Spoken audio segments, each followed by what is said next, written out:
कौन है प्रेमानंद जी महाराज? क्या है इनके जीवन की कहानी?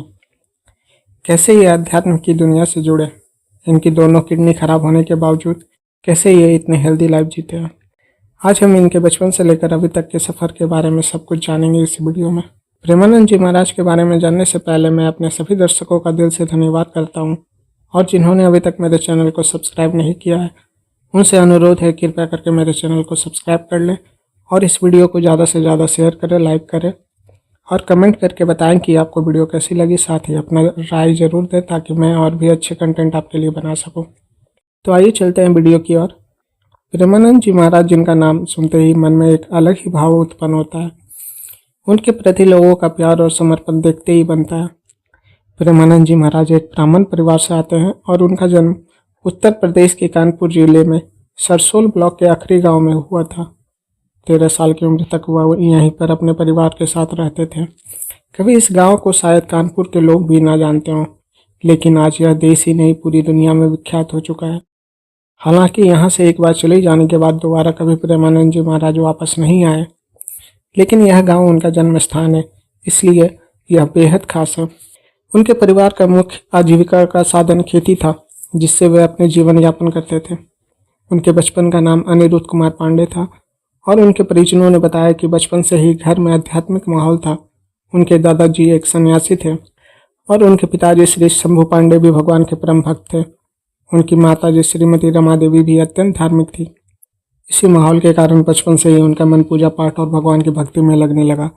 जिस उम्र में बच्चे खेलने में लगे रहते हैं, उस उम्र में प्रेमानंद जी महाराज भगवान की भक्ति में लीन हुए थे। महाराज जी ने बचपन में ही हनुमान चालीसा का पाठ करना शुरू कर दिया था। 5वीं कक्षा तक पहुंचते पहुंचते उन्होंने गीता प्रेस की सुख सागर जैसी धार्मिक पुस्तकें पढ़नी शुरू कर दी थी। बचपन से ही उनके मन में जीवन के उद्देश्य को लेकर कई सवाल उठते थे, जैसे माता पिता का प्रेम स्थायी है या अस्थायी? अगर स्थायी है तो मोह क्यों? और क्या स्कूल की पढ़ाई उन्हें उनके जीवन की लक्ष्य तक पहुंचा सकती है?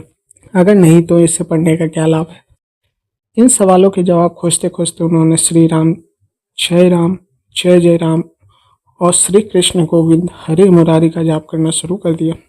9वीं कक्षा तक पहुंचते पहुंचते उन्होंने यह निश्चय कर लिया कि उन्हें आध्यात्मिक मार्ग में ही अपना जीवन व्यतीत करना है। इस निर्णय को उन्होंने अपने माता पिता से साझा किया और फिर महाराज जी ने 13 साल की उम्र में ही घर छोड़ दिया। फिर वो बनारस चले आए और अपना ज़्यादातर जीवन गंगा नदी के किनारे बिताने लगे। महाराज जी ने बहुत साधारण जीवन जीना शुरू कर दिया था। वे केवल थोड़े से कपड़े पहनते थे और गंगा के जल का ध्यान करते थे। जो भी भोजन मिल जाता उसी से गुजारा करते थे। चाहे जितनी भी ठंड हो, महाराज जी हर दिन गंगा में 3 बार स्नान जरूर करते थे। वे कई बार भूखे प्यासे रहते थे और लंबे उपवास भी करते थे, लेकिन उनका मन हमेशा भगवान की भक्ति में लगा रहता था। कहते हैं कि सन्यास के रास्ते पर चलते हुए प्रेमानंद जी महाराज को भगवान शिव के दर्शन हुए। महाराज जी भी बताते हैं कि भगवान शिव की कृपा से ही वे वृंदावन की ओर आए थे। एक दिन जब वे बनारस में एक पेड़ के नीचे ध्यान कर रहे थे, तब उन्हें राधा कृष्ण की महिमा का एहसास हुआ। एक संत की सलाह पर उन्होंने 1 महीने तक श्री चैतन्य महाप्रभु की लीलाओं का अनुभव किया और यह महीना उनके जीवन का सबसे बड़ा मोड़ साबित हुआ। इस अनुभव के बाद उन्होंने संन्यास का मार्ग छोड़कर भक्ति का रास्ता चुना। रासलीला ने उनके जीवन पर इतना गहरा असर डाला कि महाराज जी इसके बिना एक पल भी नहीं रह सकते थे। उन्होंने अपने एक शिष्य की मदद से मथुरा जाने के लिए ट्रेन पकड़ी और वहां पहुंच गए। उस समय उन्हें यह भी नहीं पता था कि मथुरा ही उनका स्थायी निवास बन जाएगा। महाराज जी वृंदावन में प्रतिदिन परिक्रमा और भगवान बांके बिहारी के दर्शन करते थे। वे राधा वल्लभ मंदिर में राधा जी का ध्यान करते और उनका जाप करते रहते थे। एक दिन महाराज जी राधा वल्लभ संप्रदाय पहुंचे और वहां उन्होंने जाकर शरणागत मंत्र लिया और कुछ समय के बाद अपने वर्तमान गुरु श्री गौरव जी शरण महाराज से मिले और 10 वर्षों तक अपने गुरु की सेवा की। और जो भी उन्हें कार्य वहां उन्हें दिया जाता था उसे वह बड़ी लगन और मेहनत से किया करते थे। गुरु जी हमेशा महाराज जी से खुश रहते थे। गुरु कृपा और वृंदावन की कृपा से महाराज जी में शीघ्र ही भाव उत्पन्न हुआ और श्री राधा रानी के चरणों के प्रति श्रद्धा बढ़ गई।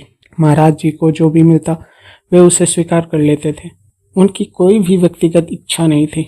वे अपने शिष्यों और वृंदावन वासियों से बहुत प्रेम करते थे। महाराज जी की वाणी से निकली हुई बातें बड़े से बड़े पापी को भी धर्म की राह पर लाने में सक्षम होती थी। उनकी वाणी में नाम की महिमा को ही विशेष महत्व दिया जाता था। हम ऐसे महान संत के चरणों में बार बार प्रणाम करते हैं और आशा करते हैं कि उनकी कृपा सभी पर हमेशा बनी रहे।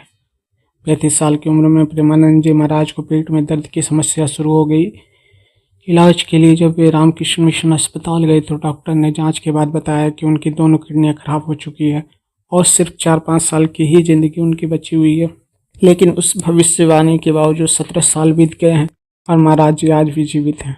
उन्हें हर हफ्ते 3 बार डायलिसिस करवाना पड़ता है और आश्रम में उनकी सेहत के लिए सभी जरूरी व्यवस्थाएं की गई है। प्रेमानंद जी महाराज की दिनचर्या बेहद अनुशासित है, जो उनके आध्यात्मिक जीवन को दर्शाती है। वे प्रतिदिन ब्रह्म मुहूर्त में यानी सुबह 3 बजे उठ जाते हैं। उठने के बाद वे अपने नित्य कर्म करते हैं और फिर वृंदावन की परिक्रमा के लिए निकलते हैं। वे लगभग 20 किलोमीटर की परिक्रमा रोज करते हैं, जिसमें बांके बिहारी जी के दर्शन भी शामिल होते हैं। सुबह 4 बजे से लेकर 5 बजे तक वे अपने आश्रम में भक्तों को दर्शन देते हैं और सत्संग करते हैं। उनके सत्संग में जीवन जीने की सीख, भक्ति का महत्व और राधा कृष्ण की महिमा पर चर्चा होती है।